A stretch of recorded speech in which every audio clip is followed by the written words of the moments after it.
So this is Laura, aka the Sound Sommelier, talking with everyone's go-to traveling record dealer, Gene Brown.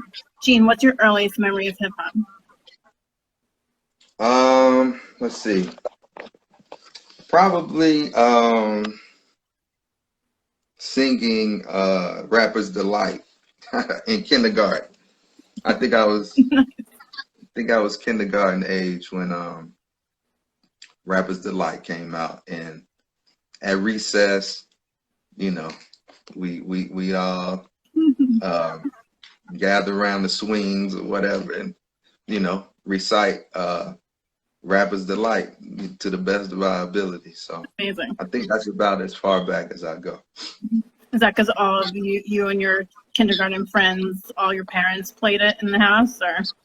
Well, you know what? I really don't remember how I first heard it. Mm-hmm. I just remember us singing it at school, and seeing who could remember the lyrics. Who could recite the lyrics the best. You know what I mean? And that was just something we used to do at recess. Nice. And we used to beat on the table and be in the back of the class, and we rapping Rapper's Delight, along with some little naughty rhymes that some of us knew at the time. So yeah, that's probably as far back as I go. Nice. First hip hop memory. Where did you spend the majority of your formative years?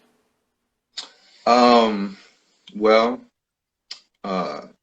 Eastern North Carolina, actually Greenville, North Carolina. I moved there when I was, 4 years old or so. I was born in Durham, Okay. North Carolina, but we moved to Greenville when I was maybe 4 or 5, and we stayed there about, I think I left there at 13 and moved to Charlotte. Oh. And I was in Charlotte from, all the way through junior high and high school. And then I went to college, off to college in Durham, North Carolina, at North Carolina Central. And, I was there for years in school, and then was there a little bit after school. Mm-hmm. And pretty much came back to Charlotte.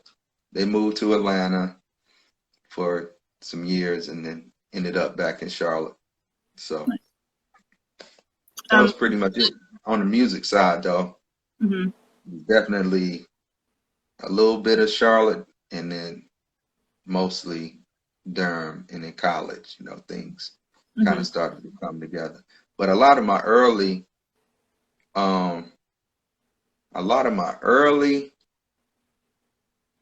actually Greenville being a small town, even though it's in Eastern North Carolina, it was a lot of people there that were on point. The radio station was on point. Nobody would really believe it, but there was some DJs there and some things that really influenced a lot of us in terms of our music knowledge and just being on point at an early age. Nice. So, which albums were on regular rotation in your home when you were young? my dad was no joke. My dad was no joke. So he had records. So let me see. We had, believe it or not, a lot of people. I mean, this is a hip hop staple, but it's a jazz record. But Ahmad Jamal's Awakening album. Mm-hmm. That was a record that my dad had in his collection that he used to play. Nice.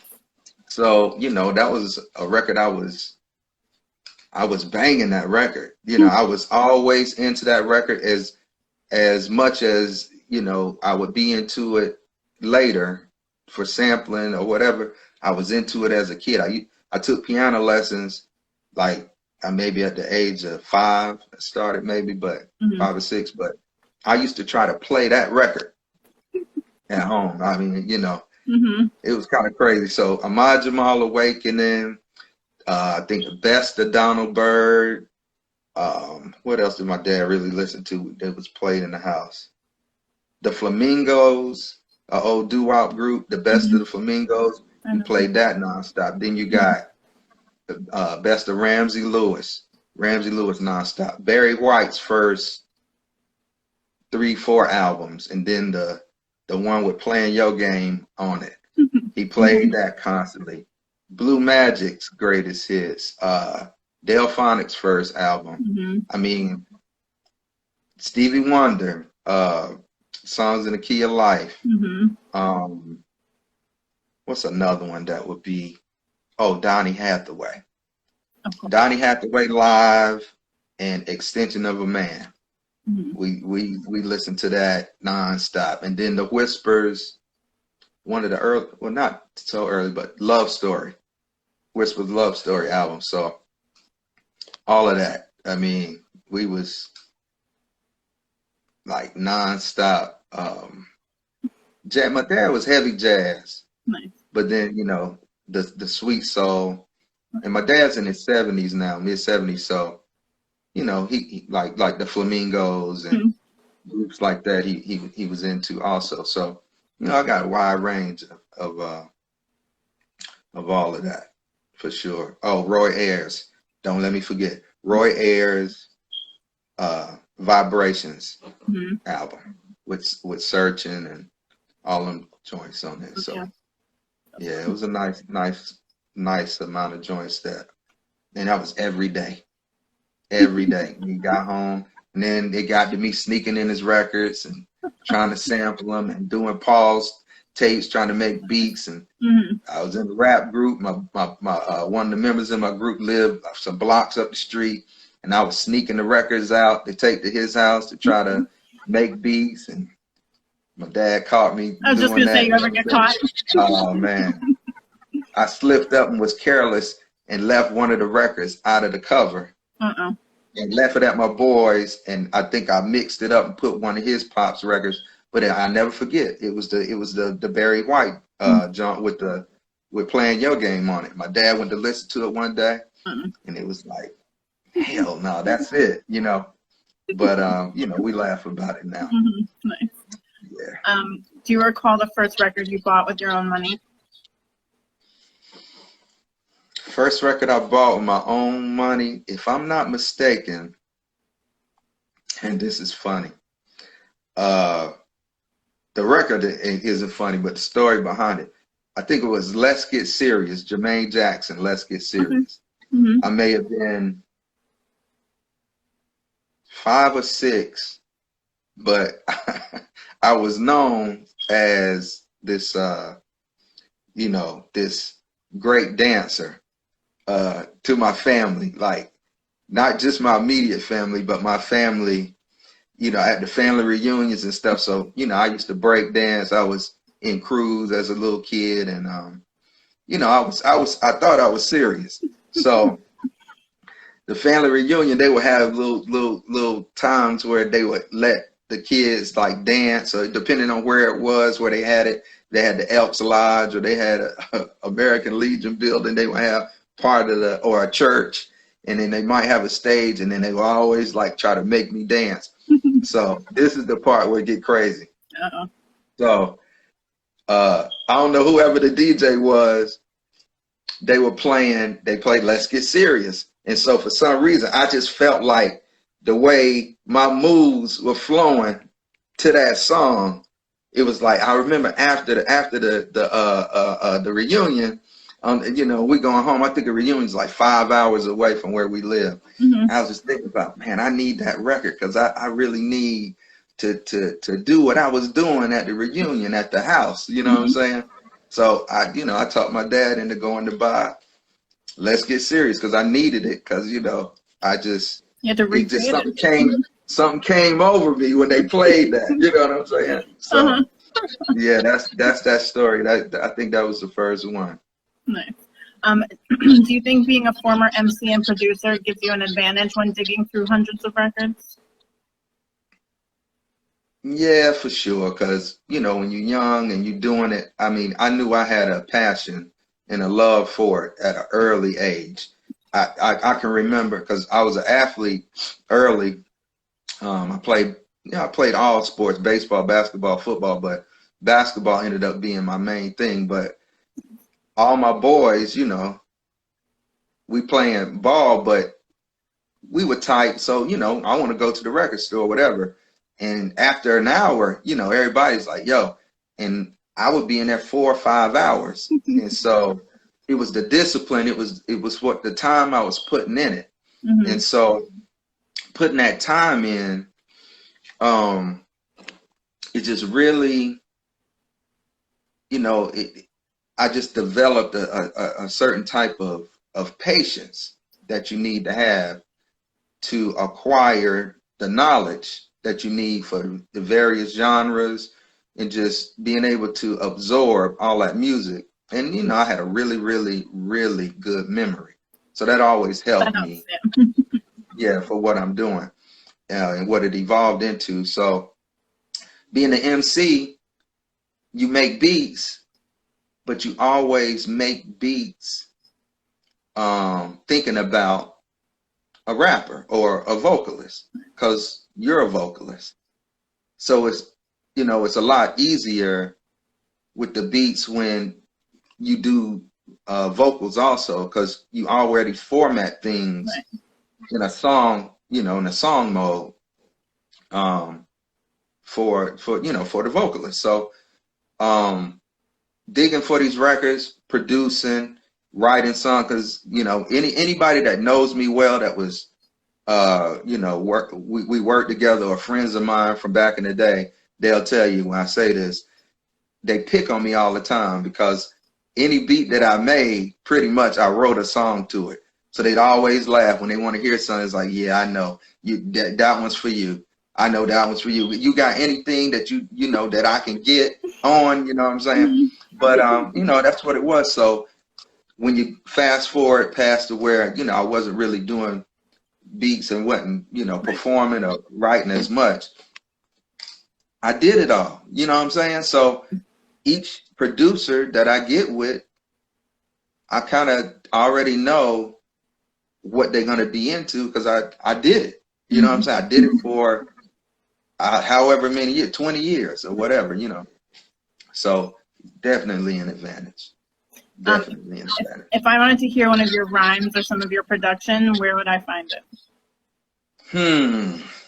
Okay. Unfortunately, I think I had offered at least 3 record deals in my lifetime. But when you're a little smarter, or you got parents that really are pretty knowledgeable and want the best for the kid, they ain't gonna let you sign no BS. So unfortunately, I never really signed any of the deals in the groups I was in. We didn't. Sometimes I wish I would have. At least I would have something. Right. Even if it would have been a bad deal, it would have been a release. You know what I'm saying? Because it was a couple major labels. But when I performed, I had cousins that were just so sick of me performing and doing show and not having no product. So they pressed up some stuff one time for me. Okay. And you know, I wasn't the happiest with it. But it was kind of like I was, you know, ever since college, I've never had another job other than music. I just sacrificed. So, you know, I needed some money. So I started, you know, selling a little 5-song EP or whatever at my shows. So there's people that have those CDs from my shows. And then on the production side, Drez from Black Sheep is my man. So early mid-90s, Drez moved to North Carolina for a little bit. And I met him through another guy. He heard my beats and was like, yo, we got to work. So, you know, we got together. We used to do a lot of stuff together. And that was, just to make a long story short, when I went to college in Durham, out of high school, North Carolina Central, I was playing basketball, ended up not playing on the team. I got hurt and just transferred back closer to home. And then after that first year, I didn't like the school I was at. I was too close to home, for one. My parents checking on me all the time. So I decided to go back to where I started school. But I took a semester off to just put my all into music. Okay. So when I did that, let's see, 90, 92 to 93 was the first year, 93, 94. So 94 into 95, I took off. Mm-hmm. And that's when I met Drez. Nice. So we working, I'm not in school. And then, I don't know, something came over me and I decided to go back. And I went back to school, and me and him were working. We was actually even about to do the group together because Black Sheep had ended. And so we were about to like start that back up, but I would be the other member. But I went back to college, and he was pissed. Oh. but that's my man. That's my man. You know, I can't even express enough. So he ended up using a couple of beats off a beat tape that he had in mind for his solo album. Nice. Sure Shot Redemption, I think. So, I mean, it's 2 cuts. I think we did 3, but 2 cuts ended up being on there that he used off of the beat tapes that he had in mind. So that's something that came out. And then it's various albums that that people have from me selling those. It's at least 3 different ones from me selling them at my my shows. So somebody got them. You didn't keep any hard copies? I'm almost embarrassed to say, but none of those songs were finished to my liking. Right. So that's why you don't hear much more music from me now. I'm just overly critical to a fault. To a fault. It's got to be perfect for me. And you know, is anything ever perfect? So, and then also let me make sure my boy, Supreme LaRock in Seattle, he had Conception Records back in the day, which had a lot of dope releases. So I went out there one time. I had my best friend from college was playing for the Seahawks, and I went out there to visit him. Had linked with Supreme, talked to him, ended up hanging with him for 2-3 weeks. I recorded a whole album for his label, but we ended up not putting it out. It didn't get the mix and mastering didn't get fully finished, and then he changed his distribution and ended up not having a distribution deal anymore. So that album got shelved, but that was like 20 something songs that got recorded. So that kind of floated around a little bit, and some people ended up hearing it, you know, from it getting passed around. You know, sometimes things just kind of leak out, but it never got mixed, so I wasn't proud of that. But maybe in the future that'll get re-released. I got some Japanese friends that got labels, and I work with, so they trying to put some of my old stuff out, some beat tapes, some instrumentals, my buddy Pete from BBE. So I got some things in the works, so people will get to hear a lot of the stuff that I did. I'm kind of getting over it, and I you know, got to release it to the world, like my man Jeff always tell us, you know, die empty. Don't hold on to it. So, you know, I'm trying to practice that these days. You'll never be over it, but it's good that you'll be okay. Right. It's being selfish, just holding on to it anyway, you know. So you've been the owner of Dig Deeper Music since 2000. How has your business changed over the last 2 decades? How has it remained the same? Let's see. I'd say, back in the day, I was going to New York pretty regularly. And I was linking with like some of the big record stores at that time. Sound Library, A1. Those were stores that were around that everybody was going to, but I was going, and you know, I was still producing and rhyming, so I was, you know, digging, trying to find joints, but I was bringing them stuff. So I was trading a lot of records, and then I started selling them a lot of their stock, you know. And in doing that, my man Jared, that worked at Sound Library at the time, him and Steve owned the store. I think Rob was still there too at the time, but me and Jared were a little closer. And Jared just started to introduce me to various producers that would be there, because it was like, Nice. Gene, we getting so much of this crazy stuff from you. I mean, you my man. So let me just introduce you to some of these guys. They probably want to get a lot of this stuff directly from you. Right. So he looked out, and I started meeting more producers that were in New York that way. And I started building clientele, but I was still 1 foot in, 1 foot out, because I was still producing. Right. And, I wasn't trying to sell, all the heat to the other producers. I was still trying to do a lot of it myself. So that progressed into, let me see, what happened after that. I just started, meeting more people, going to record shows, being more mobile, on the road, meeting people.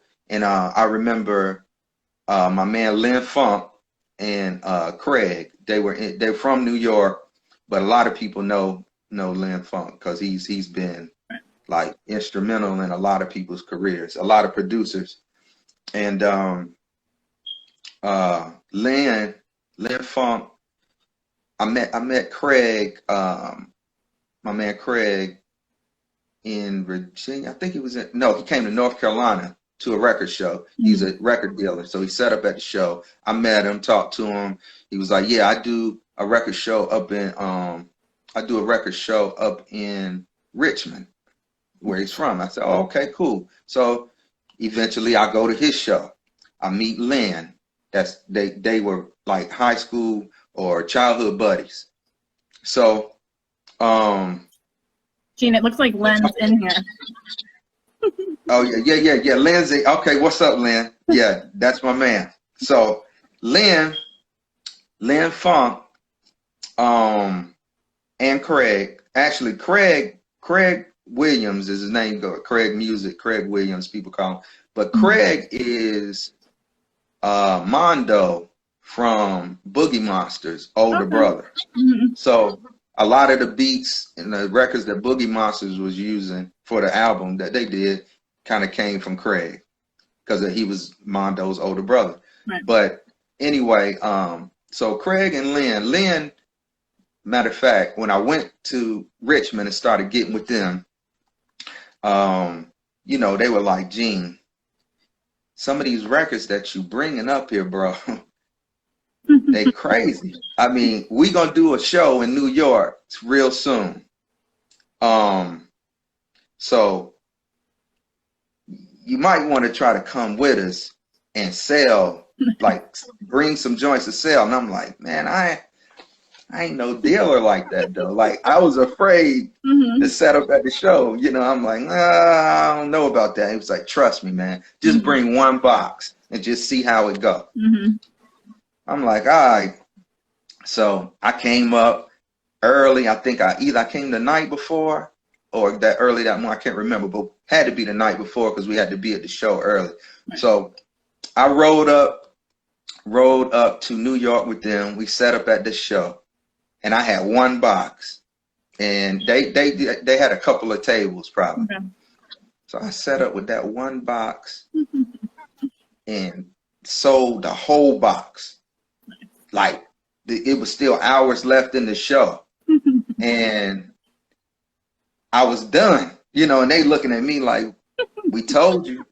But I ended up making, like, some of the stuff I had, I didn't realize it went for that kind of money. Right. And luckily, I went around the show looking at other dealers' records before the show started, and I was seeing prices on some of the records that I had. I'm like, "There's no way this record is $200 for real."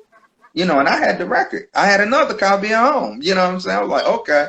So that's like how things evolved. After that, it was like, okay, this is crazy. And I think Buck Wild was at that show. Nice. My boy Rashad Smith was at that show. I can't remember. I think Diamond was at that show. And, seeing them, and they bought some joints from me. It was just like, okay, I might need to do this. And after that, you know, coming back, I had a different confidence. So I was like, okay, I can kind of make extra money. And then when I got out of school, one more thing, I had a daughter. When I moved to Atlanta, early 2000s, I was there still performing. And in the mid 2000s, my daughter was born in 2006. And I was still kind of DJing, performing, that whole thing. I had put a band together, so I had a band playing behind me when I did shows on the road. And we had gotten some momentum. I had my daughter, and then it was like, I kind of freaked out. Like, I got to have money. I got to have money. So I went to New York, and it was just everything lined up. Like, before she was born, I went and I made the most money I had ever made on a trip. And I was like, yeah, this is it. I'm gonna do this. And exactly how I was thinking, I've written it out on paper. It was a few nights in a row. I was just writing down exactly how I wanted, or how I envisioned it, you know, in terms of making my connects with the different artists and me having the background in production. I knew I could, because everything, the way that this planned out and the way that this happened, it wasn't happenstance. I really did plan it, and it kind of just fell into place the way I was thinking. And so once that happened, and I had that money, and I felt comfortable, I was going to be able to do everything I wanted to do for my kid and her mom, and her mom had a son at the time. He was I think he was 6 years old. You know, that was my family at the time. We didn't end up, you know, making it, but we still cool. But I had to take care of my family at the time, and that was it. And then from that point on, things just evolved, you know. And then and bringing it into now, I mean, from my boy hooking me up with the producers and them seeking me out, and word of mouth. Because he hooks me up with Q-Tip, and then Q-Tip tells whoever, nah, this is the guy. I mean, if that's coming from Q-Tip, I ain't really, you know what I'm saying? I ain't really much work I got to do. And then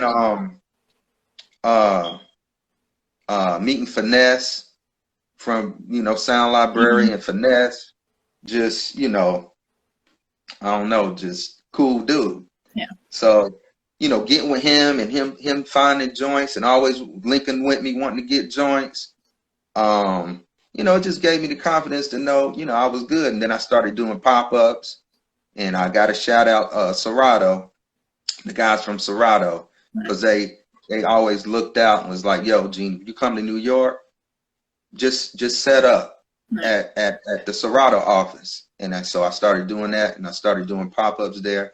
And it was much easier for me because I was on the road doing appointments, going to Jersey, going to Kid Capri. I see Kid is in here. That's my man too. So Kid lived way out in Jersey. So I'd go way out to Kid's crib and get with him. But one thing cool about Kid, he would always let me stay at his crib if, you know, I needed to stay. So which was really dope. But I'd be all the way out there. But Kid, Q-Tip, and my man Bink at the time. So Bink is from Virginia, but Bink was living in Jersey. They all kind of lived in the same area. But then I would drive to Brooklyn to get with Spinner and to get with, you know, everybody in Brooklyn. Then I might the next day go to Harlem, and then it was a whole lot of moving around. So Serato was like, yo, so when you come in town, just do the pop-up. Do a pop-up here. Have everybody come here. Yeah. So and then once that pop-up thing started popping, it was good, you know. And then I would make my trip down after that, come to Philly, see my man Rich, which I see Rich is in, Rich Medina, one of my best friends. So, you know, I would make my stops on the road and then come back home. And that's what it evolved to. And then, you know, now to doing waves and recording waves, and you know, it just all kind of evolved into, you know, where I'm at now with this. So it's been a long, you know, nice little process, evolution. Very nice. So you're known for being a proponent of keeping sample-based music alive. What are your thoughts on current hip-hop trends compared to what was being released in the golden age when you sold your first records here in NYC? The trends, I mean, you know, trends, I don't know. Trends are just trends. So that's just what it is. It's a trend. So, you know, even back in the 90s, the golden era, like you saying, there was trends, the golden era and before, you know, but I mean, you know, we sampling acoustic basses, you know, and echoing horns. That was a kind of a trend, you know, and then pianos and Fender Rhodes, you know, us wanting to sample Rhodes, and you know, it was kind of a trend, and the snares that was way too loud, but that was what that was us. That was hip hop. That's what we do, you know. It's our music. So, and you know, going to now with you know, with the trap, the snap, the whole thing, those trends. I think a lot of the kids now got a lot of talent. The direction may be a little misguided, but some of the melodies and things, you know, they dope, you know, because a lot of people got skill, you know, with what they playing. It's just, it's kind of a disconnect with some of the, it's a disconnect with some of the, like the way things originated. Because, you know, and I'm not saying this just because I'm a sample record dealer, whatever, you know, you want to call me, but I mean, hip hop was sampling. It's what we do. You know what I'm saying? This is what we do. We created this. We made this. There were samples being done before hip hop, you know, with tapes and people, you know, electronic music, whatever. But what we came up with is ours. And I think we ended up having a disconnect with the younger generation because of some of our ego. And I say that because we always had this thing where you got to get your own. With digging, you know, it's like you ain't gonna really like give a whole lot of information here and there. But in doing that, there became a period when people stopped kind of wanting to sample because of the laws and people, you know, getting sued or whatever. But we didn't really bring the other generation up with us. It was kind of like we were on this secret squirrel thing, which, you know, that's what we did. That was a part of it too. But once they came into their era, they didn't do the work because, you know, it was just something that we kept from them. I ain't trying to make excuses for them or whatever, but when they don't know records or when they don't know drums that we sample from a record, they just was kind of lost, and so they just started to make up their own stuff. You know what I'm saying? And we kind of didn't school them, didn't bring them up, because it was kind of like, hey, you're gonna have to figure that out on your own.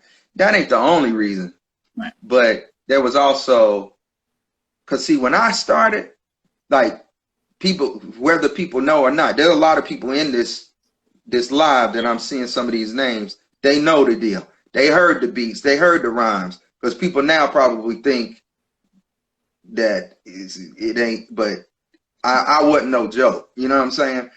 But at that time, it was one of those things with the kids where I just feel like we didn't bring them. We didn't bring them along as far as we could have, but also it really meant something for us if you in the late 80s, early 90s, mid 90s. If you got an SP 1200 or MPC 60 or MPC 3000, it cost some money. So you was gonna have to be serious. If you got some turntable, you got 1200s, you serious. That ain't no little chump change. You know what I'm saying? So you're gonna put your time in. You're gonna put the work in every day. You're gonna be on it. Cause that was some money you had to spend, or your homies or your family that's you know selling something illegal, they're gonna put the money behind you, and you better do what you're supposed to do. You know what I'm saying? That's just what we did. But then once everybody kind of used it as a hustle or a way to get out of the street, which I ain't gonna complain, because I'd rather somebody be trying to hustle with music than, you know, doing something that's gonna get them locked down for a minute. But at the same time, it was almost like music, it cheapened the music. Because everybody just felt like, okay, this is the new hustle. This is, and it ain't I ain't taking no shot at Master P or nothing, but it was like when Master P really kind of like let everybody know the new business model. Yeah. Everybody thought they could make beats. Everybody thought they was a rapper. And he one of the best businessmen we ever seen. So, you know, we can't take nothing from him. But it opened the door for anybody to think they can do it. And then from that point on, it kind of fell off. So you got keyboards, you got people trying to get a Triton, people trying to get, and then they just kind of play a few notes and think they got a beat, and then here you go. And then you got people rapping, thinking this a new hustle, and they rapping over their boys' beats, and then they selling it on the street. You ain't got to get no deal. Right. And then before you know it, you know, it was out of control. You know what I mean? And so that kind of started a new trend. But I think everything, you know, things go in cycles. Very of much course. So it's back. You know, I got kids that's early 20s, even teens, buying records, wanting to do the real shit. So, you know, it's back. And they nice. And then you got the whole lo-fi movement that some people rock with, others don't. But lo-fi ain't nothing but, you know, a lo-fi version of what we was doing in the 90s. Very much so. So I ain't mad at it. You know what I mean? Yeah, kind of like it. Who are some of your current favorite DJs and or producers? Are there any that you've kept in your arsenal longer than others? You said favorite. My DJs, favorite producers. Are you saying favorite DJs, producers that I rock with, that records for me, or just period? Like musically that you listen to, not necessarily good people, just like you're like, I need to listen to that now. It's so many. I mean, you know, I'm gonna feel bad that I didn't name somebody probably, but I always rock with on the hip hop side, Q-Tip, you know, Premier, Dilla, without a question, Pete Rock, DITC. You can't go wrong with none of them. No. Who else? Let's see. Just Blaze, Bink, Jake One, just all my homies. You know what I'm saying? Khalil, they all dope. Let me see who else. Let me think of somebody else that's really rocking. Alchemist, and then my people like Tall Black Guy, Stro Elliott, 14 KT, Knife, and I can't forget Knife, my homie. He went to college with me too. It's so many. Karl Marx is a new one, my cousin. I gotta shout him because he killing it right now. If you ain't heard him, when you do hear him, he ain't no joke. And then, you know, like D'Angelo and you know, who else I really like? Devin Morrison is no joke. A lot of people from Playlist, my Playlist family, which I got to shout out, is, you know, the retreat that Jazzy Jeff started. It's so many. Spinner, DJ Spinner, you know, I can't forget Spinner. It's ridiculous. Mad Lib, Super Dave West, my other homie that everybody may not know, is ridiculous. Did so much stuff for Daylight back in the day. I can't even, I know I'm forgetting probably a lot of people, but Yeah. Nice. That's some of the, the many that and if something shoots through my head when you ask me another question, I'm gonna go back to it because I Yeah, want people to feel free know. to shout it out. Yeah, I want people to know for sure because everybody I'm naming. If you don't know, you got to check. Oh, my man Vanderslice too. Vanderslice, he's an underground dude, just straight raw, but banging beats, yeah, for sure. Jean, how have you been able to build such a strong following where just the mention of your name incites a mass exodus to wherever you choose to park your van while visiting? Let's see. Consistency, being consistent, being reliable, and just having, a extensive music knowledge, record knowledge, let me see, how can I put it? Just when you know your stuff and you do the work, it shows. It's exhibited whenever you sit with somebody because all these producers I get with and sit with them and play them joints and play them the samples, playing parts on records. When you got a track record that is like damn near 99% of the time they like, this is crazy, bro. Every time you bring me some shit, it's ridiculous, and I'm making their life easier. Because one thing I always a point that I like to make, a lot of these cats, I mean, it's not like I'm making somebody this producer. They already were who they were. That's kind of how they on my radar.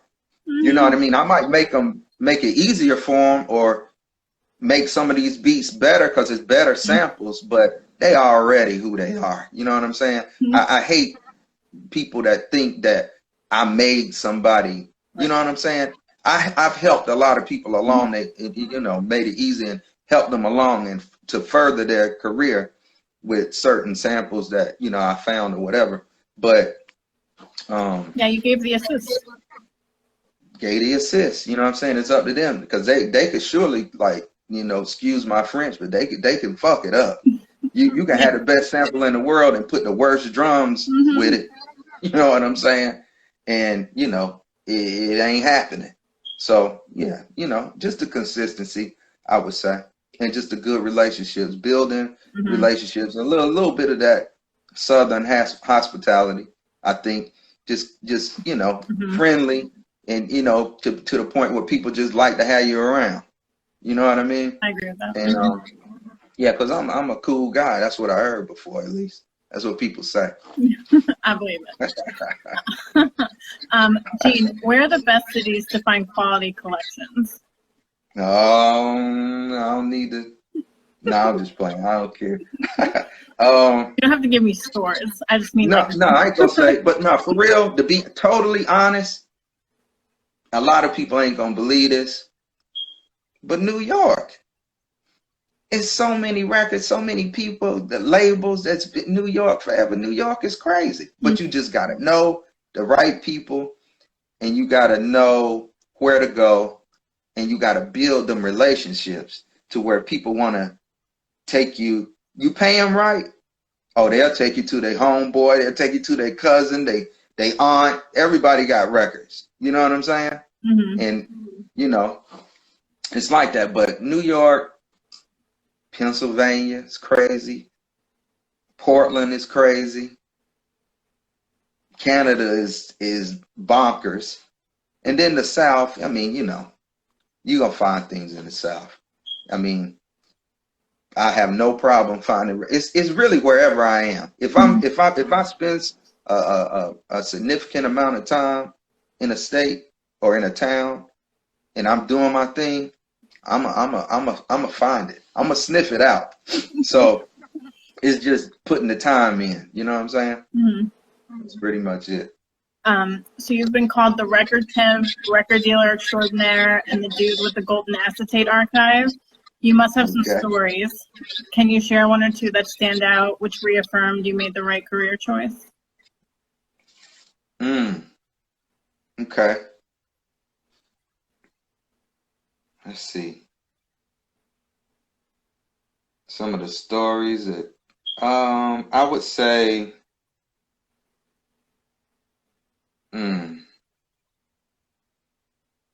let's see.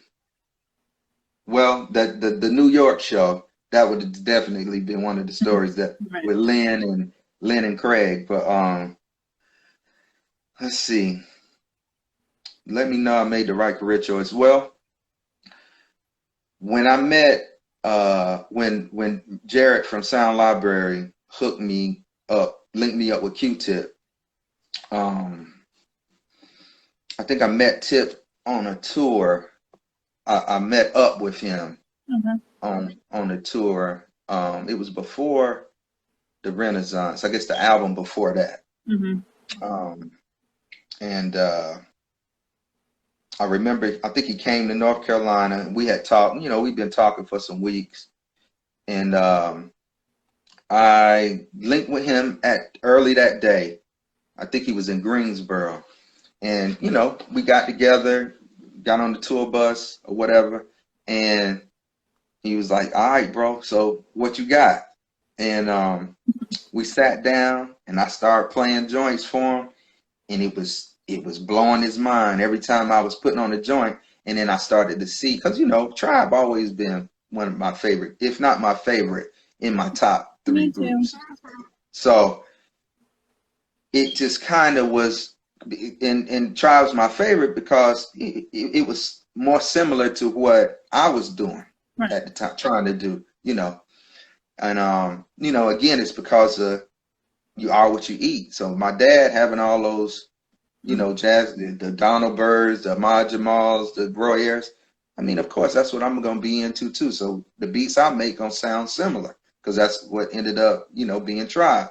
So I'm playing Tip all these joints, and he's just like, "Yo, this shit is crazy, bro." You know, he couldn't, you know, and 88 Keys was on the tour with Tip, and they both on the bus shaking their head like, "This is crazy." So he ended up buying a large amount of joints, and I'm blown away that he's spending this kind of money. And I'm like, yeah, I can do this. You know what I'm saying? And it's like, I always regret it though. I'm gonna say this now.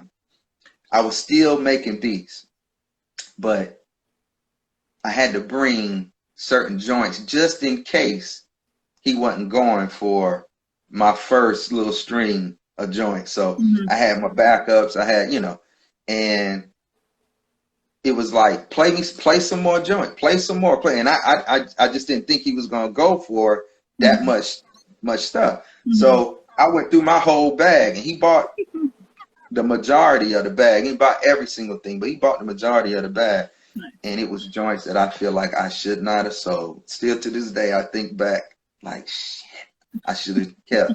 But you know, it's Tip, and it worked, and that definitely showed me that you know, I was definitely doing the right thing. And one other story that I think of is quick. Lord Finesse. So Finesse, everybody will know Finesse. Finesse, the coolest of the cool. And, you know, and one of the most talented out here. So Finesse, I ended up getting with Finesse. I can't remember if this was the time in New York, but he came to see me when I moved to Atlanta. He came to my house. But I remember playing him joints, and he's just like, you know, bobbing and, you know, putting the joints in the pile, because Ness very, very particular, you know. So he putting his joints in the sure shot pile, his maybe pile, and then he had another pile just in case what the money looked like, what he ended up spending for these over here, you know what I'm saying? So I'm playing them stuff, and Ness is like, Gene, are you manufacturing these joints at home or something? You got a basement where you just making records? There's no way, bro. I don't know none of these. Like, you got to be just making records in your basement. You know, I always laugh, pick with him about that, because he was like, there's no way I ain't never found these joints. You got to be making these up. You got somebody pressing up joints. And we used to just laugh and laugh about that. But Yeah, that's a couple of things I can think of. Well, stories that I can tell. I You know, it's some appreciate you things sharing. that I can, yeah, that I can share. Um, you're also known as the guy who finds the rare samples for all your favorite hip hop songs. Do you credit this highly sought after skill to the many years spent digging for and listening to records? For sure, for sure. Because you know, when you going hard and you going at it all the time, um, I mean, to be honest with you, every weekend when I was in college, I went to the flea market and the thrift stores and the bookstores and the variety stores and the antique malls, and that was every weekend. It was a routine. I'd get up early in the morning, be there at the crack of dawn, try to be one of the first ones there, and then I would go hard until until it was time to go, until I've been through everything, and then I would go play ball. It was every weekend. I played basketball and went digging every week. Every weekend. Well, I played ball then every day, but every weekend I was for sure going to the flea market, and then any other time that I could squeeze in between my classes, whatever else, I'm digging for records. So putting in all that time, you get to see so many records. You know all the common stuff. So you start it's levels to this, like straight up, it's levels. So and it's all time. It's the time you put in. So once I got to selling records, all that time I had put in digging and making beats, that whole thing, it made a difference. Definitely made a difference. When you visit record shops or consignment stores, do you ever have a game plan, or do you take the time to dig through every bin and pile? Everything. I gotta go hard. Everything. Because it'd be that one day there's one record. And a lot of times that ain't the case. But I'm one of them people, it's gonna haunt me. Right. If I don't. If I got the time, I can go in a place and say I'm gonna spend an hour in here because I got different places I want to go. Right. They turning the lights off every time. And I'm like, damn, it's 6 o'clock, it's 9 o'clock. And that I'm the guy that they always see coming in like, he gonna be here till he gonna try to make us stay over. You know what I'm saying? You got a reputation. I've been known to hit the people working there with $20. Like, hey, can I get like 30, 45 more minutes? I just got to go through this last bin. You know what I'm saying? Yeah. So everything, I got to look through it all. Nice. We're coming up on an hour, Gene. I have a few more questions. Can we restart? Okay.